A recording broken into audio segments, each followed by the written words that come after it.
I did not like Aventurin when I was playing Penacony. And then we got into his story, and then I was like, okay, yeah, no, I like Aventurin now. He's pretty neat, pretty cool.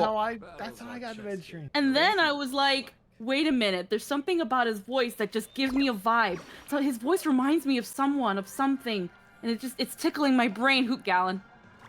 And then I just tell everyone, I was like, doesn't he sound like he'd be Gallon? And then it's just like, yeah, actually. Yeah, he sure does. And then I told Sylla. You sure did. I know what I did, and I'm not sorry. I'm telling chat. Do it, you can tell on me. Just I think to I'm give hilarious. just the teeniest bit of context on who the fuck Gallon is. Gallon is an original character, do not steal, from a game that some of us are in. He is a beautiful, silly, wily, sassy man. When Sylla started learning about Aventurin and stuff, it was like, yeah, this Camden did an amazing voice for freaking Aventurin. I kind of headcanon his voice as Gallon's for me. He's really good voice. He just has that nice curl. It's perfect. And then this bitch. And then Sylla was like, hey, Camden, I have a really funny story followed by a favor.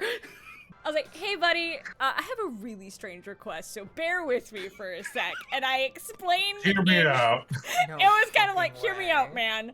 I explained in like short notes that his Aventurin voice was basically my friend Squeaky's headcanon for like Gallon from like their Zelda RP. And I was wondering if I provided him with a paragraph of dialogue, if he'd be willing to do it.